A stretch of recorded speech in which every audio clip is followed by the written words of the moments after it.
The morning sun was merciless over the naval base, glaring off rows of steel and concrete.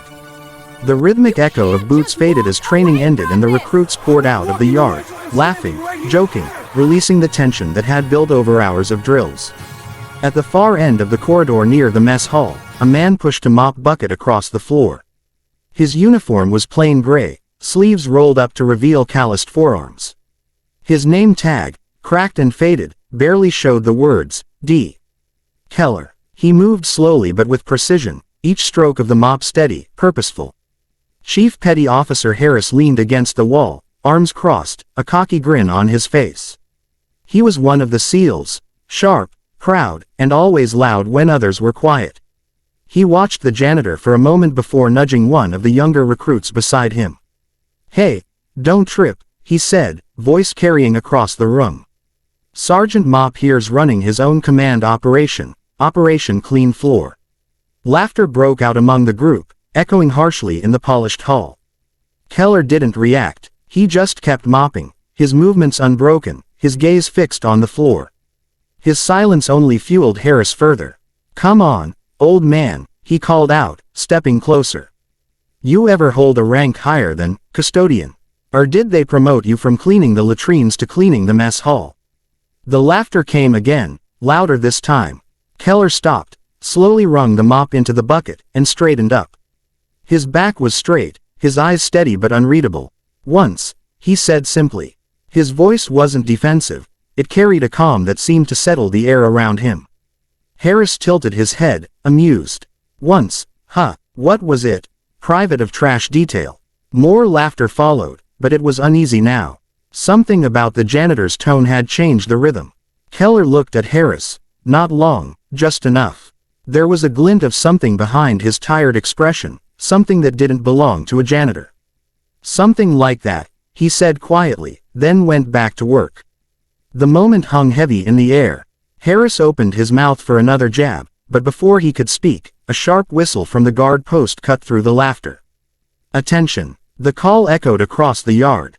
The soldiers immediately straightened up. Engines roared as a convoy of black SUVs rolled through the main gate, their tires crunching over the gravel. The sight of flags and flashing lights made everyone stand still.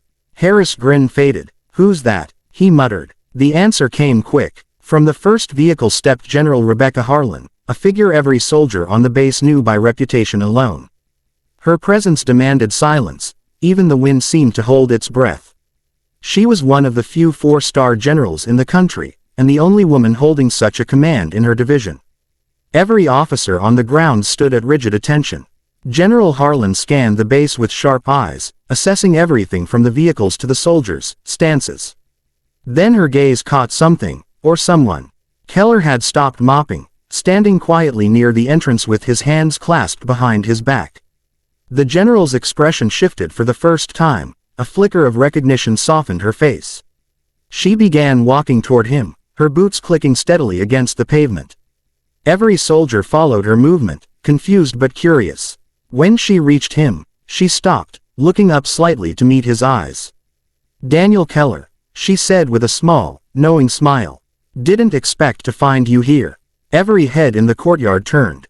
Harris' stomach dropped. The janitor's name, Daniel Keller, sounded familiar. But where had he heard it? Keller gave a modest nod. "Just keeping the place clean, ma'am."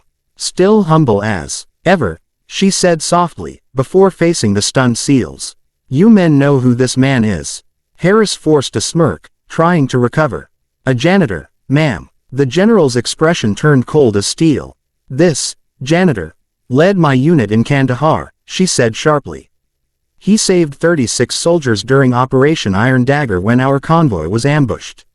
He's a decorated hero. You call him Colonel Keller." The courtyard went utterly silent. Even the wind seemed to stop. Harris' face drained of color. The recruits stood frozen, unsure where to look. The man they'd mocked just minutes ago was now someone whose name was written in military history. General Harlan's voice dropped, but every word struck like a command. "Show some respect, Chief. Men like him built the foundation you stand on." Keller's eyes dropped, uncomfortable under the weight of attention. "Ma'am," he said quietly, "I'm just here to do my job." She smiled faintly. And you always did it better than anyone else. Then, without another word, she saluted him. Keller hesitated, then returned it, his movements crisp and precise. The base remained silent long after she walked away, the sound of her boots fading into the distance, leaving behind the echo of humility that spoke louder than rank ever could. The afternoon heat had settled over the base, wrapping everything in a heavy silence. The same courtyard that had echoed with laughter that morning now felt subdued, almost reverent. Word had spread faster than any official report could. The janitor was a war hero, a former colonel who had led missions most soldiers only read about in history briefings. Every recruit, every officer who passed through the halls now looked at Daniel Keller differently. But Keller himself hadn't changed. He still moved quietly, mop in hand, working through the hangar like he always did. Inside the hangar, the air was cool, humming with the low buzz of machinery and faint echoes of footsteps. Keller was standing on a small ladder, fixing a flickering light bulb above one of the aircraft bays. The sound of boots on the metal floor made him glance down. Chief Petty Officer Harris stood there, his posture stiff, his usual arrogance gone. He held his cap in his hands, eyes lowered, the weight of shame pressing on his shoulders. "Colonel Keller," Harris began, voice low and unsure, "Sir, I owe you an apology." Keller tightened the last screw on the bulb, then descended the ladder slowly. He placed the screwdriver back in his tool belt before speaking. "You don't owe me anything, son." His tone was calm, the same quiet authority that had silenced battlefields long before it had silenced this base. Harris shook his head. "I didn't know who you were, sir. I ran my mouth like an idiot. I should've." "You didn't need to know," Keller interrupted softly. "Respect doesn't come from knowing a man's past. It comes from knowing how to treat people in the present." Harris swallowed, guilt tightening his jaw. "You're right, I was out of line." Keller gave a faint smile. "You're not the first young man to mistake humility for weakness. The Navy's full of hard lessons, Harris. What matters is if you learn from them." For a moment, neither spoke. The sound of distant aircraft engines filled the space between them. Then the hangar doors opened with a sharp metallic groan. Both men turned as General Harlan entered, her stride firm, her expression unreadable. She was flanked by two officers, but her attention was fixed solely on Keller. "Colonel Keller," she said, her tone carrying that blend of authority and warmth that only true leaders possessed. "I just got off the line with the Pentagon. They've reviewed your file and approved a full restoration of your service record. You're being reinstated with all honors." Keller blinked, taken aback. He looked almost uncomfortable, like someone who'd rather fade into the background than stand in the spotlight again. "Ma'am, that's not necessary," he said quietly. "I left all that behind a long time ago." General Harlan smiled faintly. "Maybe, but the uniform remembers, even when the man doesn't want to. It's time your record reflects who you really are." Harris watched the exchange, feeling smaller with every word. He had mocked a man who had earned more honor than most could dream of. Keller wasn't just a janitor, he was living proof of what true service meant. The general stepped closer, her voice lowering.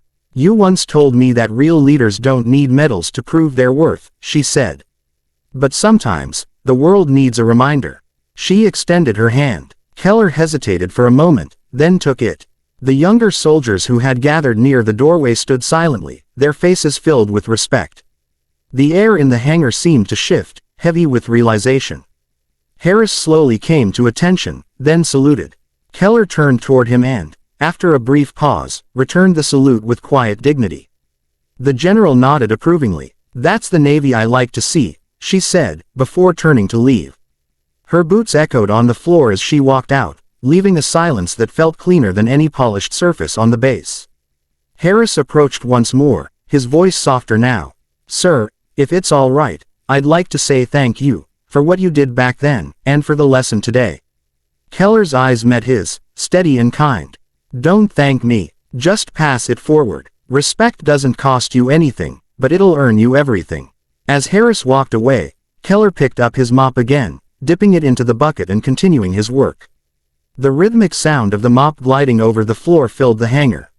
Soldiers passed by, giving small nods, some saluting quietly. Keller didn't acknowledge them, he didn't need to. His presence alone spoke enough.